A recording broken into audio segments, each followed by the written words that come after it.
Okay, this is MMRNN Neuromuscular Treatments 1. And today we are on our demo session number 6, and today we are going to work on the rotator cuff muscles. The rotator cuff muscles, I think, are probably one of the most important muscles that we as massage therapists learn to treat specifically and well, because they are the generator of so much pain and problems that are really only resolved by hands-on soft tissue change. So, yay for that. So, to drape Allie, we're just going to expose her upper back. I'm going to take her arm out and I'm going to set it at her side. If this is comfortable for my client, this is the position that I prefer to do rotator cuff work in, because it deactivates the upper traps and it makes it so it's very easy for me to control the scapula. Sometimes this doesn't work if we have larger chested clients, in which case I might put them on a pregnancy pillow setup, or at least grab some towels to support the front of their shoulder. That usually makes all the difference. But if this position is not comfortable for our client, it puts too much pressure potentially on the elbow, I will have their arm at the side, but I try to wing it out a little bit. And this has a tendency to also be really uncomfortable on the front of the shoulder. So I will generally grab a towel as well and just kind of support this elbow a little bit so the arm isn't hanging in this loaded position. Well, is that comfortable for you, Allie? Perfect. So this is my favorite. So first off, rotator cuff muscles. We've got 4 of them. All of them attach on the front of the shoulder on the rotator cuff itself. One thing I'm always really careful when I'm talking about the rotator cuff muscles with my clients is making sure that I tell them that I'm talking about tightness, tension, abnormal tissue in the muscles of the rotator cuff.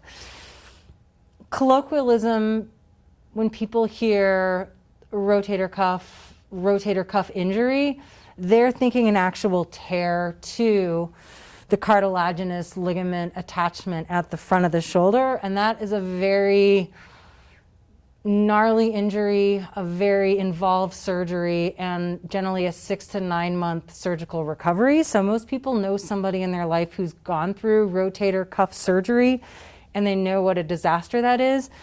And I find that if I just say rotator cuff, I watch their bodies tension up. So I'm always very explanative when I'm doing any work with these rotator cuff muscles. So the rotator cuff is this attachment structure on the front of the humeral head, and it's where all 4 muscles of the rotator cuff attach. They all kind of blend into a single tissue type and then connect into that surface. We have all 4 attachments there. You've probably heard them called the sits muscles. You've got Supraspinatus, Infraspinatus, Teres Minor, and then Subscapularis. So all of those muscles get there, with the exception of Supraspinatus, by going deep through the shoulder joint and wrapping around to the front of the shoulder. Supraspinatus is the exception in that it lives on top of the scapula in that supraspinous fossa. So its inferior border is going to be the spine of the scapula, and it's going to sit in there. It's going to go out towards the AC joint. Its structure goes underneath that AC joint, and then it wraps around to the front and attaches to the rotator cuff there.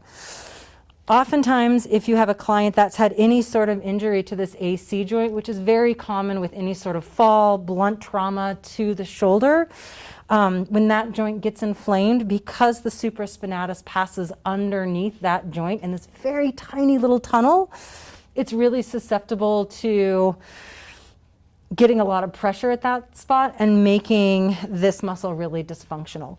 So oftentimes when you've got clients who have some sort of AC injury, whether it's a separation, any sort of blunt force trauma to this part of the shoulder, oftentimes you're going to find a lot of problems in the supraspinatus.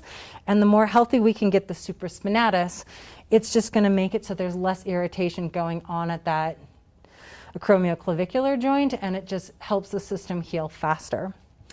Underneath the spine of the scapula, we've got infraspinatus. And infraspinatus connects all through the infraspinatus fossa except the very bottom corner of the scapula. And we largely think of it attaching on the medial border of the scapula, but it actually has muscle that attaches through most of that as all of it comes out, and then it's going to go wrap around to the front of the shoulder. Inferior to that is Teres Minor. The word teres just translates to round. So that gives you a clue that this is a very round muscle. If you come to the bottom of the scapula and you feel this kind of big, kind of thumb-sized lump, that's probably Teres Minor. And it's going to glide out towards the shoulder and you're going to lose sight of it underneath the deltoid. Its fibers tend to blend in with Teres Major a little bit by feel, so it's not uncommon to kind of lose that specificity as you migrate laterally. Then on the inferior surface of the scapula, we've got Subscapularis. And it attaches all along that subscapular fossa. It's going to wrap around the front of the shoulder, and it too attaches on the front on that rotator cuff. So there's our little lay of the land. When we're going to take care of the rotator cuff muscle, before we get into the meat of this muscle, we've probably had to release a whole bunch of other accessory muscles. We've probably come in and done some really nice work through the traps. We've probably had to do some nice work down through the lats. We've probably had to do some work down through the deltoid. We may have even had to do some work on the front through the pecs before we can really be effective treating the muscles of the rotator cuff. So first things first, we just want to warm up this tissue. First off, what do the muscles of the rotator cuff do? They do all the micromanagement of the glenohumeral joint. It's a very shallow joint that has a huge amount of range of motion. And these are very small little delicate muscles, and they're just playing micromanager. So I like to think of it as if you are throwing a baseball. The rotator cuff has nothing to do with the speed of that ball, any of that force that you throw into it, but it has everything to do with the accuracy. So it's just doing this fine-tuning little adjustment of all that power through all the other muscles that are involved in maintaining that glenohumeral joint. So it works a little bit all the time. And even though we think of each of these muscles having a classic job, like supraspinatus abducts the arm to 10 degrees, that's great, but really it's firing all the time in little minute fashions to manage what's going on at the glenohumeral joint. So all of these muscles become dysfunctional really quickly. If one of these, any of the four, starts to have problems, the other ones take over, and they're really small little muscles and they fatigue really fast. So generally when you're dealing with the muscle of the rotator cuff, you're not dealing with one, you're dealing with all of them. Very seldom do I only treat one of them. Well, the first thing I like to do when I start doing anything with the muscles of the scapula is get a hold of the scapula and move the scapula around. The scapula lends itself really nicely to hooking that inferior angle between your thumb and your index finger. And in doing that, I can push the scapula superior. And in doing this, I'm gliding that scapula up and over the ribs. I can then take my other hand and I can cup the top of the scapula. So I'm on that superior angle. And I can slide Allie's hair out of the way, and I can glide that scapula down. So I can do kind of this nice little teeter-totter motion where I'm gliding the scapula down her rib cage, gliding the scapula superiorly. This usually feels really good. I'm getting a little bit of tissue stretch, obviously. And one of the many things I'm doing in doing this is I'm lubricating that subscapular costal interface, which is technically considered the scapular costal joint. It's not a true joint because we don't actually have a joint capsule, but it's really easy to get a lot of stickiness between the ribs and that inferior aspect of the scapula. So playing around in there, really important. And then I'm going to keep my hands nicely holding on to this superior angle and holding on to that inferior, and I can do some rotations with this scapula. So it's like I've got a pin through almost the middle of the scapula, and I'm just rotating it gently around that axis. Glides really nicely. How does that feel, Allie? Yeah, this usually feels really good. You might find when you're here that you didn't spend enough time loosening up the lats, and you might have to do that because your thumb sitting right there is a little intense. So nice little glides there. You can also grab the scapula on each side and slide it medially. Take the pinky blade side of your hand, hook it on the medial border of the scapula, and glide it laterally, and just kind of push it side to side. So we get some nice motion in there. And I like to go back and forth several times, and really what I'm trying to do is just make sure that motion is really nice and smooth in all planes.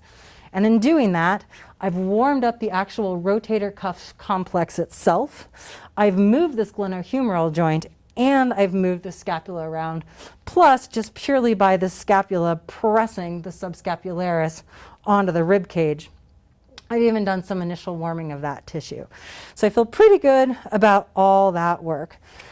Now I'm going to come into truly warming up these muscles a little bit. I like to take a nice open-handed fist and just kind of walk gently through that infraspinatus. I'm generally going to walk down a little bit into the triceps.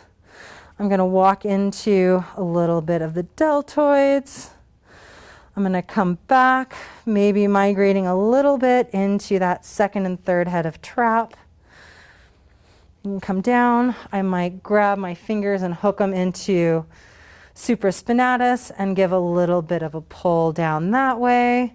Just kind of nice little jiggling that tissue, warming it up, saying hello to it. And I'm always going to scoop my fingers around the front of the shoulder, get onto that rotator cuff, and I'm just going to do some nice broad finger circles in there just to kind of get some nice circulation in that cartilaginous structure. That's all feeling pretty nice. So now, having warmed up all these other muscles, spent some time on this guy, it's ready for some more specific work. There's no magic to the order that you treat these muscles. I just tend to run through them from supraspinatus, infraspinatus, Teres Minor, Subscapularis. No rhyme or reason. But I'm going to get my supraspinatus. As we talked about earlier, it lives in the supraspinous fossa. I'm going to take my fingers and I'm going to hook up and over the spine of the scapula. So if you can't find the spine of the scapula, a nice flat palm, you're going to feel this nice bony ridge. I'm going to set my fingers on that bony ridge and they're just going to go up and over it and then pull down. And I could pull with my arms, which is a lot of work, or I can pull by just leaning my body back a little bit. And when I get in there then with my fingers, I'm going to just glide towards the point of the shoulder, feeling that supraspinatus and seeing if I can find any densities in that tissue that need to be taken care of. If I find anything, which Allie has a little something right there, kind of just below the superior angle of the shoulder, I'm just going to hang out and lean into it. If this was a referring trigger point, it generally refers pain kind of discomfort more. Generally kind of on the lateral aspect of the arm and shoulder is the most common for that one. So if I'm here, you know, if my client's coming in because she's got kind of some discomfort in this tricep, a little bit like lateral shoulder deltoid area, might be a clue for me that I want to check out supraspinatus.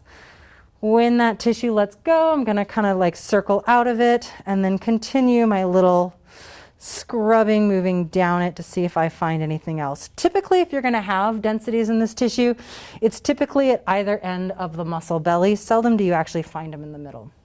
So it makes it pretty easy to work through that muscle. Then I want to come into my infraspinatus. Infraspinatus, pretty large, well, covers a pretty big surface. So the first thing I'm going to want to do is just kind of a little bit more superficial scouting around, trying to feel for some densities. And I like to do kind of like little like half moons. So I'm like starting around that inferior angle, scooping around over towards the medial border, and then just going up and around through that tissue, just trying to get a feel for where I have some densities. Allie has several little spots kind of right by the medial border of the scapula that I'd like to take care of. I can also tell when I'm down by the inferior angle that her Teres Minor is very overdeveloped in comparison to the other muscles, so I'm definitely want to give it some attention. And then what gets so often neglected in the rotator cuff muscles is following these muscles all the way out till they kind of disappear underneath the deltoid. there's quite often some pretty amazing bound tissues in there, which Allie's got a lovely trigger point right there. So I'm going to come back down now. I've kind of got a lay of the land. I know what muscle I'm dealing with. I'm going to now come in and pinpoint find those trigger points. I still like to use the pad of my fingers once I isolate where I want to work. So I'm going to work right in there. And nice little pressure there. If you can take the infraspinatus and kind of squish it against like one of the ridges of the scapula, it works really well to release it and generally doesn't take a lot of pressure. When that releases, I tend to like to jiggle my way out of these guys, because typically when you get into trigger points that are around the medial border of the scapula, usually you've got quite a few to work through.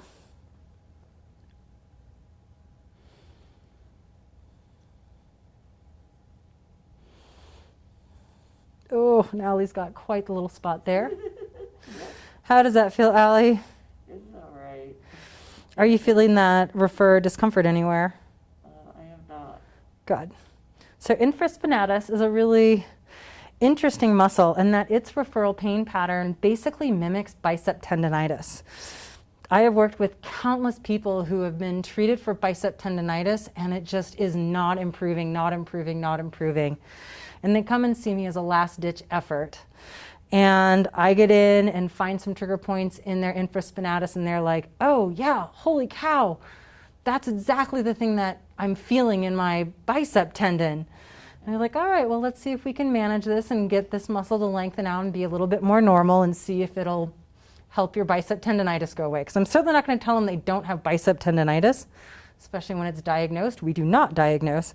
But I'm going to say that I can help out with this muscle and it may have huge benefit to helping their injury heal.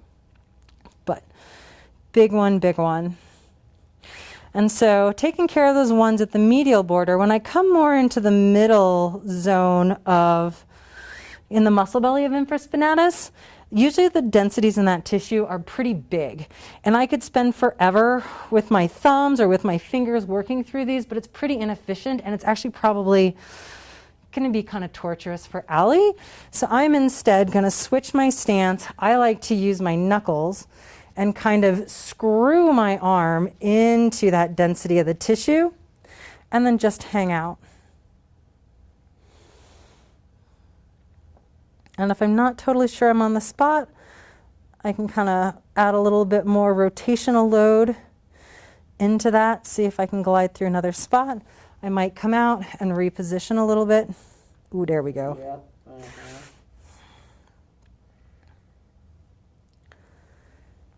And you will develop sensitivity in your knuckles to know what the tissue is doing, but if you don't feel it, you can always use your other finger as a backup and to kind of sense that tissue and feel it softening.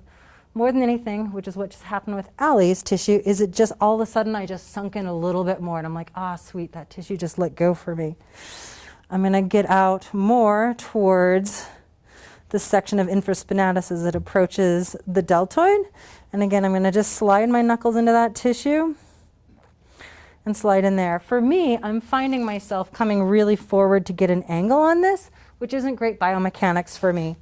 It's really easy when that's the case for me to just switch to the top of the table and slide in there. And now this probably feels better to Allie. Does it feel better?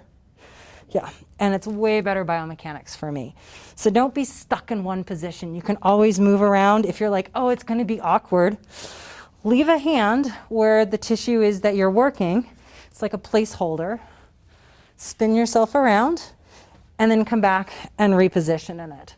Really easy to make a transition and not have it feel like you're like, oh, I can't do this here. I've got to move. So that fluidity is really important. Okay, so now infraspinatus is actually feeling surprisingly more loose and happy. We want to come down to this Teres Minor, which amazingly just releasing infraspinatus. This Teres Minor is minimally dense already. It's already released a ton. And the two really do work in tandem, and that happens a lot. So I will say it's one reason when I feel infraspinatus is really ropey and round, and I feel a few little things in infraspinatus, I still generally release infraspinatus first, because it has a tendency to have a compensatory effect and have Teres Minor follow suit. But if not, Teres Minor is a very round little ropey guy. You can oftentimes even do a little pincer grip on this guy, pinching it kind of between that lateral border of the scapula and your fingers, and you can oftentimes get there. I find that if I do ischemic pressure coming top down, I have to use a backed up thumb. And I find that if this guy's really tight, it just rolls my finger off. I get thrown all over the place. So I don't find it just ends up feeling kind of sloppy. Whereas I can actually get a little pincer grip on that guy. If not, I could rotate and face my client and shove a knuckle in there and work getting compression in that guy that way. One of the nice things about that is you can kind of slide it between some of the notches of your knuckles, and that'll prevent you from sliding off that Teres Minor when you're in there. So just nice little ischemic compression in there, which Allie's does not need it anymore. So I'm gonna move on. I am gonna follow this up towards the deltoid. And again, I find some dense tissue in there. With this guy, I like to get again low, and I can actually grab through the bit of the lats and come up in there and just do a little sawing with my fingers over that tissue. And just kind of rake it out, individualize those lines of muscles. And just nice little raking. Okay, now I want to come and get at subscapularis. So subscapularis, obviously it's on the anterior surface of the scapula. I'm going to have to do something to get myself there. I like to take the scapula, move it inferior by grabbing that superior angle and pushing it down, then taking my hand that's closer to my client's midline, hooking my hand on that medial border of the scapula, pushing the scapula over around the rib cage, freeing my top hand. I'm going to come into the axilla. I know I've got the lats here, so I want to get underneath the lats, lift up, slide my fingers around that round of the lats, and Allie has incredibly strong ones, so it's going to take a little bit of scooping to get up and under there. I'm going to scoop up, and then my fingers are going to find that supraspinatus and press it gently up into that anterior surface of the scapula. So I'm going to come in around the lats and feel that scapula. Now again, this is another one of those places that's like, oftentimes our clients have never had somebody put fingers here. It feels a little strange. And this tissue has a tendency to be pretty darn tight and sensitive. So the last thing I want to do is start moving this hand around like crazy. A, it's irritating. B, it might actually tickle. So what I do is I'm going to slide this hand in, create connection with that tissue with my supported by each other fingers. And then I'm going to take this hand that's controlling that medial border of the scapula, and I'm going to push that tissue over onto my fingers and then let it slide off. And I'm going to push that scapula in a whole bunch of different angles, up and down, back and forth, over that position. And I may have to reposition my hand that's staying stable on subscapularis a few times. But I always like with these sensitive tissues, one hand that's touching the tissue stays stable. The hand that's moving bones over it is the one that stays active. Don't have two hands be active at the same time. And usually you can get in here and find a whole bunch of interesting things. Allie's got a nice restriction right there. So I'm just going to press her scapula into my fingers. Instead of me hauling up on my hand, I'm going to support it in there. I also have a tendency to hook my elbow onto my hip. That just works really well for my anatomy. But really the load is coming from me gliding the scapula over and then my top hand just being a little heavy, pressing the scapula onto my finger. There's the spot. And we're just going to hang out.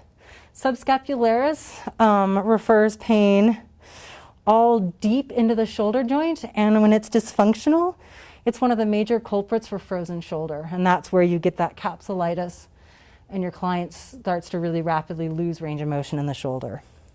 So keeping this guy healthy is important. All right. And that guy let go. So now we want to make nice with all these muscles. So I'm going to use a little bit of lotion, slide it on all these guys. Now I'm going to lengthen out these muscles. So again, I like to hook my fingers into supraspinatus and glide them through that supraspinous fossa. Take it all the way to the acromioclavicular joint. You can even slide over the top of it. It feels really good to follow these muscles from insertion to insertion. You're really cheating out if you're missing out on that. And nice and slow, taking my time, just letting that tissue kind of glide underneath my fingers. I'm not forcing through it, but just kind of letting that tissue melt through my hands.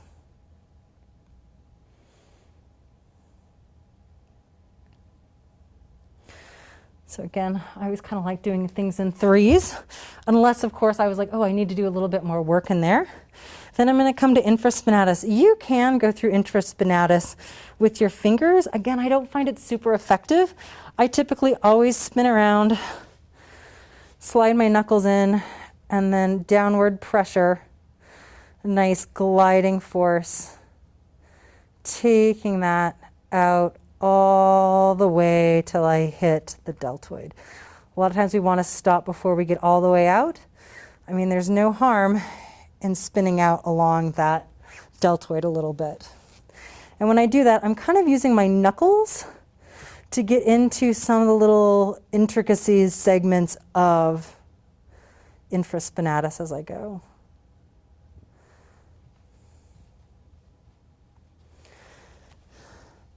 And I'm making sure on these lower passes that I'm getting into Teres Minor. And I've naturally just found my other finger being kind of a guide so I know where that Teres Minor is. And I'm staying just above it.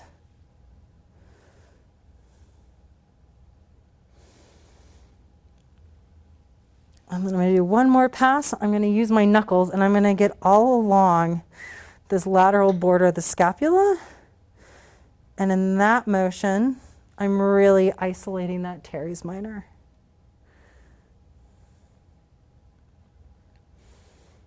And again, take it all the way to the deltoid.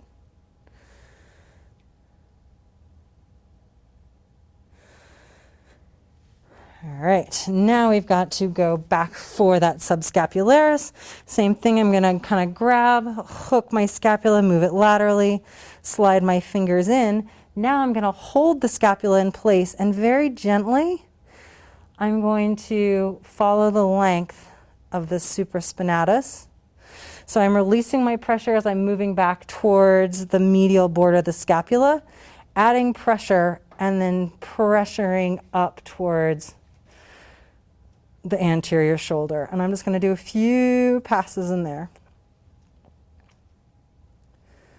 You can also take hold of the front of the shoulder, slide your fingers at this medial border of the scapula. Ooh, now this is super tight in here. And I'm going to just free this tissue up a little bit so I can access more of that subscapularis on the medial side. So I'm just taking nice supported fingers or even the whole ridge of my hand and pressing it just medial to the medial border of the scapula. Hand on the front of the shoulder, lifting that scapula up and off the rib cage. It lets my fingers slide underneath that scapula, and then I'm just lifting and lowering her shoulder as I'm gliding my finger superiorly. And I'm getting a little bit of the rhomboids, but it's also letting me start to get into that medial aspect. Ooh. Allie's shoulder. Once I've got that done, oftentimes I can support Allie's arm with my leg. I can grab that scapula. Ooh, hers is super hard. And actually get my fingers underneath there and do a little bit. Ooh, that scapula's really stuck in there. So Allie has a lot of binding, particularly through this upper section of her fourth trap. That's going to really prevent me from getting up there. If I want to get in here, I'm going to need to address this first. But you can still get some nice motion of this scapula and see if you can slide your fingers in. There we go, a little bit. I'm only going to be able to get the inferior aspect of this, but I can still get in there a little bit. And again, I've got my finger backed up with a whole bunch of others as I'm gliding through there, just as far as it'll let me go. I'm going to get to this natural stop right there when I get to that fourth head of trap. So I'm going to let go of that. Another cool thing you can do with Subscapularis is then palm this inferior angle again, press the scapula superior, take your other hand, slide it on the front of the shoulder. Now I'm going up and over that second head of trap, and I'm going to feel this bony bump. That's the superior angle of the scapula. If I'm not sure, I'm going to back off my pressure on the scapula and press that right back up into my fingers. So hands in front of the second trap, higher up than the clavicle, press the scapula up onto those fingers. Now where my fingers are, I can get at that superior aspect of subscapularis. And I'm just going to hold the scapula in place, and I'm just gently going to kind of migrate and kind of feel around on that little aspect of subscapularis. And Allie's is very crunchy in there, so we're going to spend a little time treating that. So I don't feel any trigger points here, but this tissue is like literally creaking as I'm moving over it, which is just an indication of muscle tissue that's probably been really tight and just could really benefit from some good circulation brought in there. So that's what I'm going to do to that tissue. Oh yeah, now it's getting a little less crunchy. Can you feel that crunchiness as I glide? Yeah. All right, there we go. So now taking care of all that muscle, now it's time to go and do all our little plus minuses. So first off, I like to take both my hands back onto the actual rotator cuff complex itself. And I like to do just kind of little plus minuses. You could even do circles counterclockwise and clockwise. It's hard to get at all of that rotator cuff in this position. If you really wanted to get at the attachment for subscapularis, you're going to migrate pretty lateral on there, and then you're actually going to want to internally rotate your client's arm, and you're going to be able to slide into a pocket there. Yeah, play around with this and see if you can feel what I'm saying there. But plus minuses in there, really beneficial. I'm going to come back onto the spine of the scapula, and I'm just going to follow that, my little plus minuses all along the superior aspect of that supraspinatus, all the way out to my acromion process. I'm going to do the same on the inferior aspect of that spine of the scapula.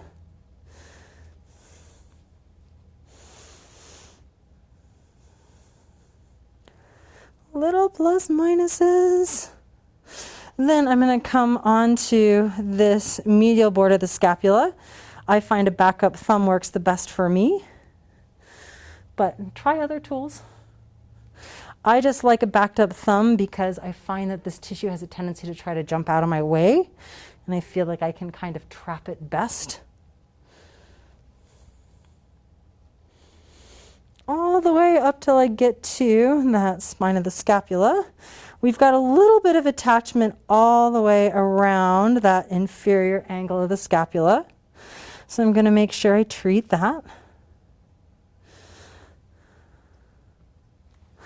And then I'll just follow it up.